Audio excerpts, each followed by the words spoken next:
Hey peeps, it's Jedd here from Disrupt Tutoring, and as always, it's such a pleasure to join you. Today we've got a scientific notation question, and let's dive straight into it. So we've got 0,00065 written in scientific notation. So we've got 4 zeros and a 65, and we want to write that in scientific notation. So whenever you get a scientific notation question, you know your job is to move the comma, okay, to the point where you've only got one number in the front. Okay, one number in the front, and then your decimal places. So what do I mean by that? Our answer is going to be some sort of 6,5. The answer is going to be 6,5 times 10 to something, because we're going to try and move this comma so that we place it just between the two numbers.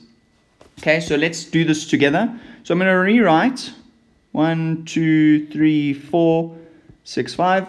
Okay, now we're going to move the comma together. Okay, so we're going to move the comma together, and it's going to be 1, 2, 3, 4, 5. So remember that number, 5.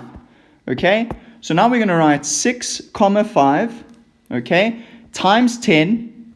Now we've counted the comma movement. The comma movement is 5.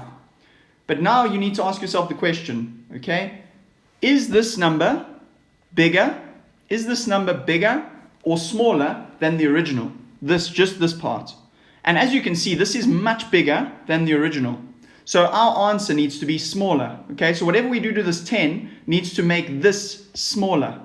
So that means we're going to use a negative exponent and not a positive exponent, okay? So the exponent is 5, but importantly, it's a negative 5 exponent.